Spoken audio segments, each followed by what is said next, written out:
Everyone and how are you doing. तो आज भी एक लाइव सेशन मैं आपके साथ करने वाली हूँ। ड्यूरिंग दिस लाइव सेशन अगर आपके कोई क्वेश्चंस होते हैं जो कि इस टॉपिक से रिलेटेड होते हैं तो आप डेफिनेटली मुझसे पूछ सकते हैं। और आज का लाइव बहुत इंपॉर्टेंट टॉपिक के बारे में जिसके बारे में मैं पहले भी बहुत बारी बात कर चुकी हूँ, जो कि है how can we speak in English naturally. क्या करें, कौन से स्टेप्स फॉलो करें, क्या प्रोसीजर फॉलो करना चाहिए। तो हम इसके बारे में आज के लाइफ में बात करेंगे।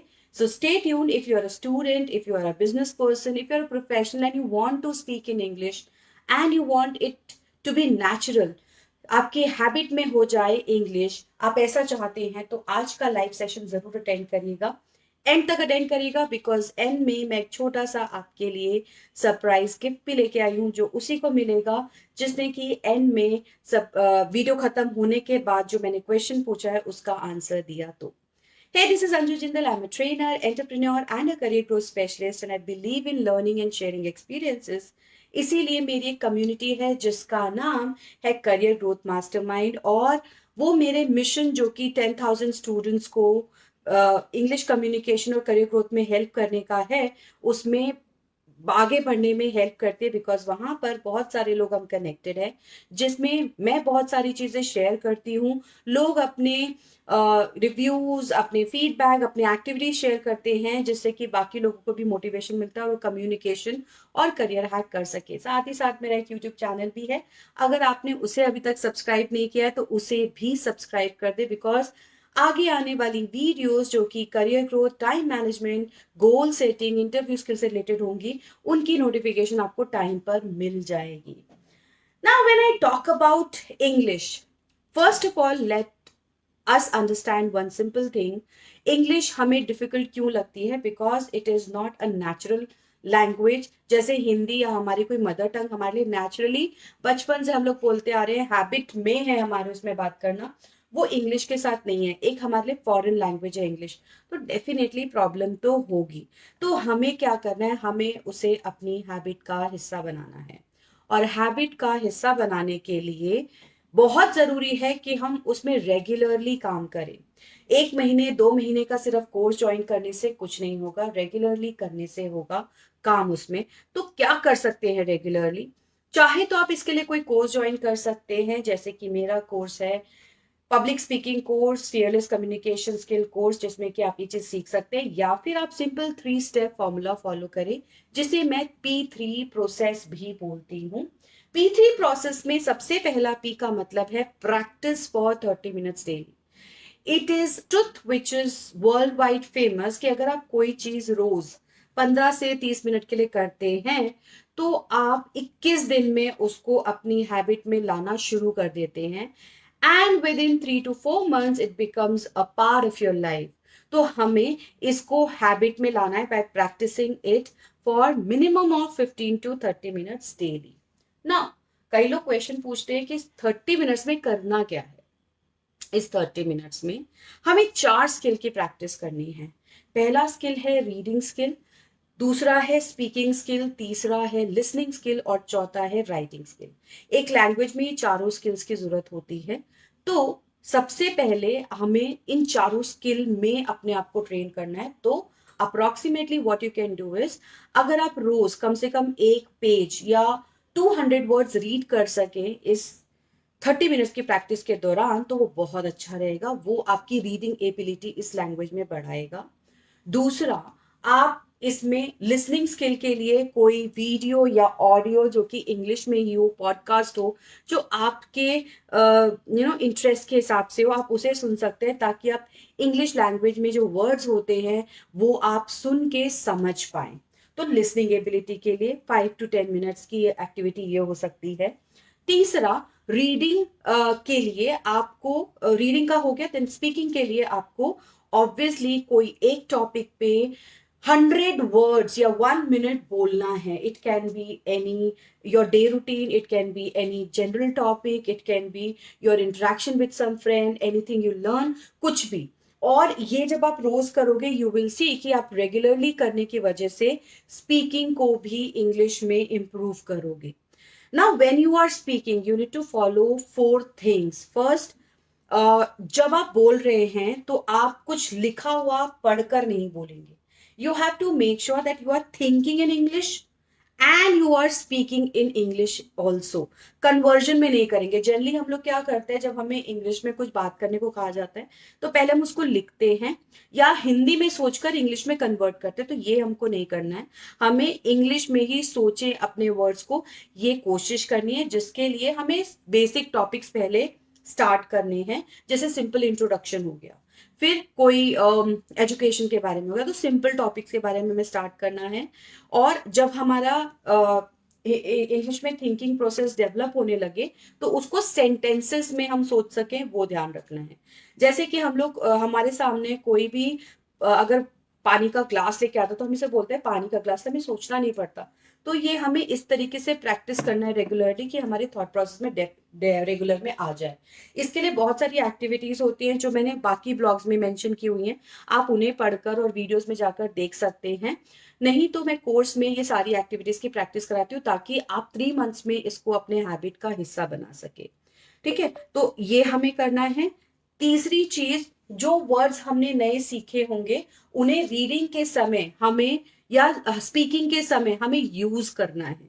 तो मान लीजिए जब रीडिंग के समय आपने कुछ नया वर्ड देखा तो आपको वो सीखकर उसका मीनिंग, उसका सिनोनिम, उसका एंटोनिम, इसके बारे में मैंने वीडियो डाला हुआ है कि कैसे वर्ड्स नए लर्न करने हैं, उसे फिर अपने स्पीकिंग में और राइटिंग में यूज करना है. क्योंकि जब आप उसे सीखेंगे, इम्प्लीमेंट करेंगे एंड देन शेयर करेंगे तो ये एक प्रोसेस से आप उसकी लर्निंग को कंटिन्यूअस कर देंगे. सिर्फ लिखते ही नहीं रहना है या सिर्फ पढ़ के उसे भूलना नहीं है. उसे पढ़ना है, अपने स्पीकिंग और राइटिंग में उसको यूज करना है. लिसनिंग और रीडिंग में जो भी पढ़ा है, जो भी सुना है, उसको यूज करना है अपने स्पीकिंग और राइटिंग में. ये याद रखना है. Because learning and practising, action लेना और लर्न करना दोनों साइमल्टेनियसली चलेगा, तभी लर्निंग बेटर होगी.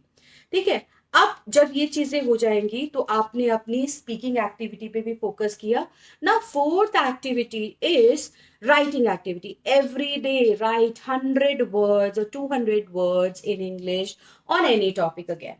Now you can choose a simple method for it initially, कि आपने कोई ब्लॉग उठाया कोई भी टॉपिक पे, उसी को रीड किया, उसी के ऊपर टॉपिक सुना और उसी के ऊपर पैराग्राफ लिखा और साथ ही साथ उसको बोला. बट जब आप ये सब कर रहे होंगे, ध्यान रखना है कि हमें मग्ड अप नहीं करना कोई भी चीज, और हमें देख कर नहीं बोलना. ठीक है, बिकॉज हमें अपने आप को डेवलप करना है चारों स्किल्स में. And please remember one thing, English is just not about grammars. English is just not about new vocabulary words. It's about these 4 skills जो मैं आपको बता रही हूँ. कौन कौन से? Speaking, listening, reading and writing. और हमें चारों स्किल्स डेवलप करने होंगे अगर हम कंफर्टेबली, हैबिचुअली इंग्लिश लैंग्वेज में बात करना चाहते हैं. ठीक है, तो प्रैक्टिस में 30 मिनट्स में हमें क्या करना है ये मैंने आपके साथ शेयर किया. अगर आपको और भी एक्टिविटीज इसकी जाननी है तो I have different blogs and videos on it. आप प्लीज मेरा ब्लॉग मेरे वेबसाइट पर और साथ ही साथ यूट्यूब चैनल चेक करिए, आपको वहां जरूर मिल जाएंगे इससे रिलेटेड वीडियोस और ब्लॉग्स. नाउ जब आपने प्रैक्टिस कर ली है, प्रैक्टिस करने के लिए सेकेंड पी है playful. Make it playful. Play to enjoy whatever you are learning. Now 1-2 दिन, 1 हफ्ता तो हम जनरली फॉलो करते हैं जो भी हमारी क्लासेस में या हमें गाइड किया जाता है. But after that it becomes boring. So what you need to do is you need to make it playful. Second piece is that, क्योंकि जिस चीज को हम enjoy करते हैं हम उसे ज्यादा करते हैं. अगर एक वेकेशन स्टार्ट हुआ है तो आप सोचते हैं वो काश वो 2 दिन और बढ़ जाए. अगर हम कहीं अपनी फैमिली के साथ पार्टी कर रहे हैं, हम सोचते थोड़ा और टाइम मिल जाए. बट यही अगर क्लास को एक्सटेंड करने की बात होती है तो हमें थोड़ा मुश्किल होता है. तो हमें प्लेफुल बनाना होगा. प्लेफुल के लिए there are various activity, like you can simply opt for you can say making videos on the topics which you want. जैसे कि अगर आपको फैशन में इंटरेस्ट है तो आप फैशन रिलेटेड रीडिंग कर सकते हो, उससे रिलेटेड वीडियोस बना सकते हो, उससे रिलेटेड चीजें लिख सकते हो. ठीक है, तो उसमें आपका इंटरेस्ट बनाएगा. मेकअप से अगर आपको इंटरेस्ट है तो आप उससे रिलेटेड चीजें बना सकते हो. सो पॉइंट इज इंग्लिश को यूज करना है बट फॉलोइंग योर इंटरेस्ट, ताकि वो प्लेफुल बन जाए। आप डिफरेंट गेम्स प्ले कर सकते हैं, जैसे डम शैरेट्स हम प्ले करते हैं वैसे पिक्शनरी आप इंग्लिश में प्ले कर सकते हैं। आप क्रॉसवर्ड कोड वर्ड्स का यूज कर सकते हैं। So there lot of activities. मेरी फेवरेट एक्टिविटी है टेल अ स्टोरी। कोई भी स्टोरी बनाना है मेरा, इवन मेरे स्टूडेंट्स होते हैं मैं उनको भी यही बोलती हूँ कि स्टोरी मेकिंग ज्यादा करो, बिकॉज स्टोरी मेकिंग से आपके और स्किल्स भी डेवलप होते हैं, और साथ ही साथ स्टोरी क्योंकि एक इंटरैक्टिव एक्टिविटी होती है तो ईजी हो जाता है वो।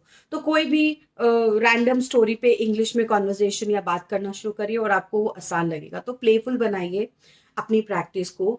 तीसरा पी बहुत इंपॉर्टेंट है। हम लोग क्या करते हैं, हम लोग लर्न करते रहते हैं but we never attempt to check what we have learn. Exam जो स्कूल या इंस्टीट्यूट या कॉलेज में हुआ बस उसी तक लिमिट रह जाते हैं। नहीं, आपको अपने आप को अपनी एबिलिटीज को टेस्ट करना है। जैसे कहते हैं ना, अगर आपको स्विमिंग सीखना है तो पानी में जाके पहले तो प्रैक्टिस करनी पड़ेगी, और उसके बाद कहीं अगर ऐसे सिचुएशन आए जिसमें आपको स्विमिंग का यूज करना है तब आपका एक्चुअल टेस्ट होता है। तो इसी तरीके से अगर आपने इंग्लिश सीखी है, प्रैक्टिस किया है, एक्टिविटीज प्लेफुल की हैं, तो उसका रिजल्ट क्या आया, ये थर्ड पी आपको बोलता है करने को, जिसका है perform to review and analyse. तो third P is perform to review and analyse. First दो पी आपको पता है, प्रैक्टिस फॉर 30 मिनट्स डेली, और दूसरा पी था प्ले टू एंजॉय। तीसरा पी है perform to review and analyze. Now whatever you have learned, you need to analyze that. You need to know how much better you are getting day by day. So if there's a competition going on, डम शैरेट्स competition हो रहा है, कहीं पर आपके घर में कोई स्पीच देने का मौका आ रहा है या होस्ट करने का एक वेडिंग सेरेमनी को मौका आ रहा है, do it, you do it. Debate, कोई कंपटीशन है जो फेसबुक पे हो रहा है, कोई एक्सटेम्पोर एक्टिविटी है, कोई ग्रुप डिस्कशन होने वाला है, सो पार्टिसिपेट इन दैट। क्योंकि जब तक आप पार्टिसिपेट नहीं करोगे आपको अपने इंप्रूवमेंट एरियाज नहीं पता लगेंगे। सिर्फ ये रोज बनाने से ही आप इंप्रूवमेंट नहीं देख सकते। वैसे तो आप देख पाओगे अगर आप फर्स्ट डे की वीडियो को 7th या 10th डे की वीडियो से कंपेयर करें और ऐसे वीकली कंपैरिजन करें तो आप डिफरेंस तो देख पाओगे, बट देन रियल टेस्ट तब होगा जब आपको उसको यूज करना होगा। तो आपको ये टेस्टिंग जरूर करनी है ताकि आप एनालाइज कर सके। तो ये 3 स्टेप्स आपको फॉलो करने हैं if you really want to make English as your habitual और नेचुरल लैंग्वेज। और 4 स्किल्स है जिसपे काम करना है। कौन कौन से स्किल्स हैं? Reading, writing, speaking and listening skills. अगर आप ये फॉलो करते हैं आप इंग्लिश में ना सिर्फ बेटर हो पाएंगे, आप उसे अपनी हैबिचुअल और नेचुरल लैंग्वेज भी बना पाएंगे। Now here comes the interesting part. क्योंकि मैंने आपको आज जो बताया उस पे मैं आपको छोटा सा सरप्राइज गिफ्ट देने वाली हूँ। वो गिफ्ट उसी को मिलेगा जो आज मुझे कमेंट बॉक्स में with in half an hour ये मेंशन करेगा कि कौन से 4 स्किल्स हैं जो आपको इंग्लिश में इंप्रूव करने, और कौन सा 3 स्टेप फॉर्मूला मैंने आपको बताया ताकि आप इंग्लिश में बेटर हो सके। ये अगर आप कमेंट बॉक्स में मुझे 50 वर्ड्स में बता पाएंगे तो जो पहली 10 एंट्रीज होंगी उसमें से मैं रैंडम एक लकी ड्रॉ निकालूंगी और उसमें से चूज करेंगे हम हमारे विनर को, और उस विनर को मेरे साथ लाइव आने का मौका मिलेगा और अपने एक्सपीरियंसेस शेयर करने का मौका मिलेगा, या मुझसे 1 घंटे का लाइव सेशन किसी भी टॉपिक पे लेने का मौका मिलेगा। So stay tune with me. And जाने से पहले भूलिएगा नहीं, 50 वर्ड्स में अपना आज का सरप्राइज गिफ्ट अगर लेना है तो 50 वर्ड्स में शेयर करें what are the 3 step formula जो कि मैंने आपको शेयर किया आज, जिससे आप इंग्लिश इंप्रूव कर सकते हैं, और कौन से 4 स्किल्स है जिसपे आपको काम करना है। लाइक करिएगा इस वीडियो को, शेयर जरूर करिएगा, बिकॉज जब आप शेयर करते हैं किसी के साथ तो आप उसे और लर्न करते हैं। और कमेंट जरूर करिएगा, बिकॉज जब आप कमेंट करते हैं तो आपकी लर्निंग और स्ट्रांग होती है।